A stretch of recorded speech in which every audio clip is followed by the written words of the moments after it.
to LAMA? Currently, I am the chairman of the board and its president. What is LAMA and what exactly does it do as far as the Lightsport aircraft industry? We represent the interests of everybody who is working within the LSA community, including some kit producers when their aircraft can be flown by a sport pilot.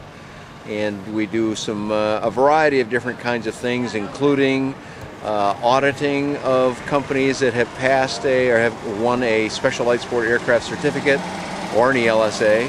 And we do a little bit of marketing, and we do some advocacy on behalf of the industry. That is, represent the entire industry in conversations with insurance companies, finance companies, membership organizations, FAA. And we're a very small nonprofit, but I think we're achieving some pretty good things on behalf of the industry. Now, how do you finance the work that you're doing? Our revenue stream comes from principally three areas. One of them is membership. Our membership dues are very modest, on a point being to draw in as many of the players in this industry as possible. We don't want just the big guys, we want everybody to be a member so that we can engage them and communicate with them and try and stay on top of this whole self-policing thing we've got going on here. Now, when you talk about members, Dan, you're talking about aircraft manufacturers at that point? Manufacturers, but not just airframe manufacturers. We also have a lot of importers, but we also have a variety of other businesses, accessory manufacturers, tire manufacturers, the whole range of people that contribute to the LSA industry, including the capital companies that do financing, insurance companies. Many of these people are members of LAMA, and we welcome them all, and that's why we have a low dues structure, let's say, compared to our friends at Gamma, where it's a much costlier affair to be a member. Now, if we were to take a new manufacturer that was looking at introducing an airplane into the Lightsport category, at what point in time do you become involved in that process? As early on as they care to be involved with us, and we do reach out to them, so it's not just waiting for them to call. We will assist them through a group of independent contractors with preparing to get their aircraft certified. We can even make referrals to people who can help them with actual engineering work. But LAMA's principal focus as LAMA is on the audit side. So when they have an aircraft that they're ready to make their declaration for or have made their declaration, LAMA can come in, again through independent contractors, and perform an whole audit of the ASTM process that assures other people that it wasn't just a manufacturer who raised his hand and said, hey, I'm certified. We go in and say yes, and we've checked all their documents. And that's exactly what it is a document checking process. They're supposed to have a whole series of these things. We go make sure they have them. We don't go in and re-engineer. We don't go in and check their calculations. They all go through the smell test to make sure they look like they're supposed to look. So it's a little deeper than just pure paperwork, but it's primarily a document check thing. FAA started out saying, look, if you're building a good airplane, then to get certified, all you've got to do is document the process. Well, that sounds so simple and easy. It's actually a whole lot of work. The documents that make up the ASTM program are quite intensive. There's a lot of good information in there, and it is by no means a casual little proposition. It takes some real work to do it, and so LAMA can help in a variety of ways. You mentioned ASTM. Exactly what is that?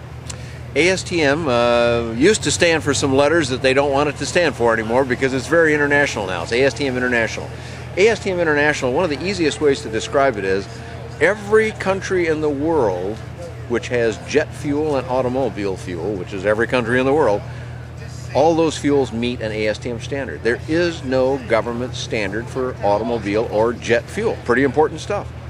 And the same thing is true for us. ASTM is an organization that itself doesn't have expertise in these matters, but provides a structure whereby industry experts can write their own standards and maintain those standards, and generally can do it better than government could do it because it's people that are very dedicated to the job, who have expertise in that area, and who want to see them stay in good form. Now, for example, when we look at a Rotax 912 engine, it meets the ASTM standard. What is all necessary or involved in meeting that standard, say, for the Rotax to fit into that airplane? Well, there's a whole series of things that they have to do. They have to provide a quality assurance program. They have to have a continued air safety monitoring program, such as if they discover a problem in their engine, they need a way to communicate with everyone who has that engine. And all those duties are incumbent upon the manufacturer, not FAA. They don't send out airworthiness directives for us as they do in the general aviation industry. We have to send out our own safety bulletins, and so that's part of the program. There is a maintenance manual that's necessary. That's a pretty intensive thing. How do you repair that Rotax? They've got to have a whole series of documents about that, and a variety of other kinds of standards like that that every product meets. An airplane will have to meet a whole series of different standards. There are different ones for the engines, there's different ones for props and like that. And so the Rotax people, the Jabiru people as well, and the HK engine have all said, okay, here's all the set of standards that apply to our product, and here's how we meet them. Now, for example, you take a BRS parachute that was used in the ultralight community, and it again would go through a similar type of standard in order to be...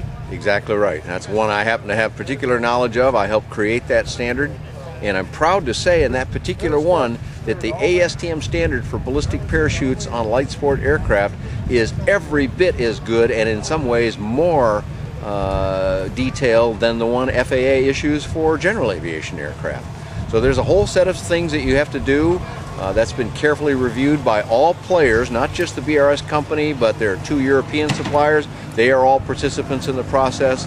They all vote on changes and things that need to happen to make that standard better. And you can change these standards in as little as 30 days, unlike the government standards, which can sometimes take literally years to change. Now, the association, you mentioned it's a business association.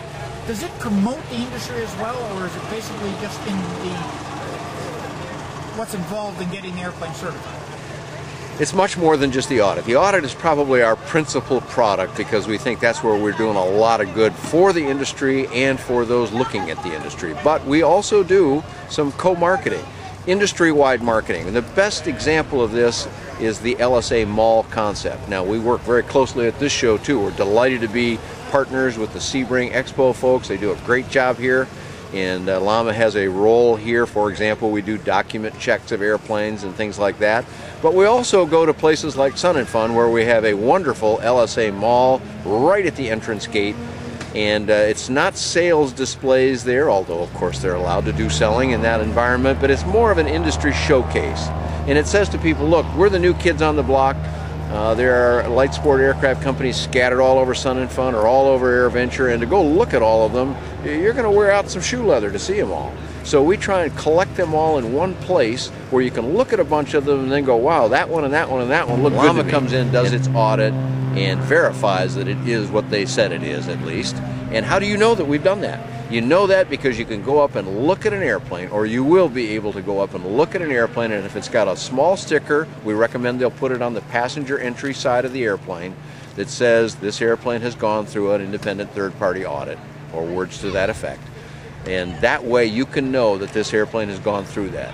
That's one of our really important components, and frankly it's a revenue producer for LAMA that allows us to do some of the things we do that can't generate any revenue.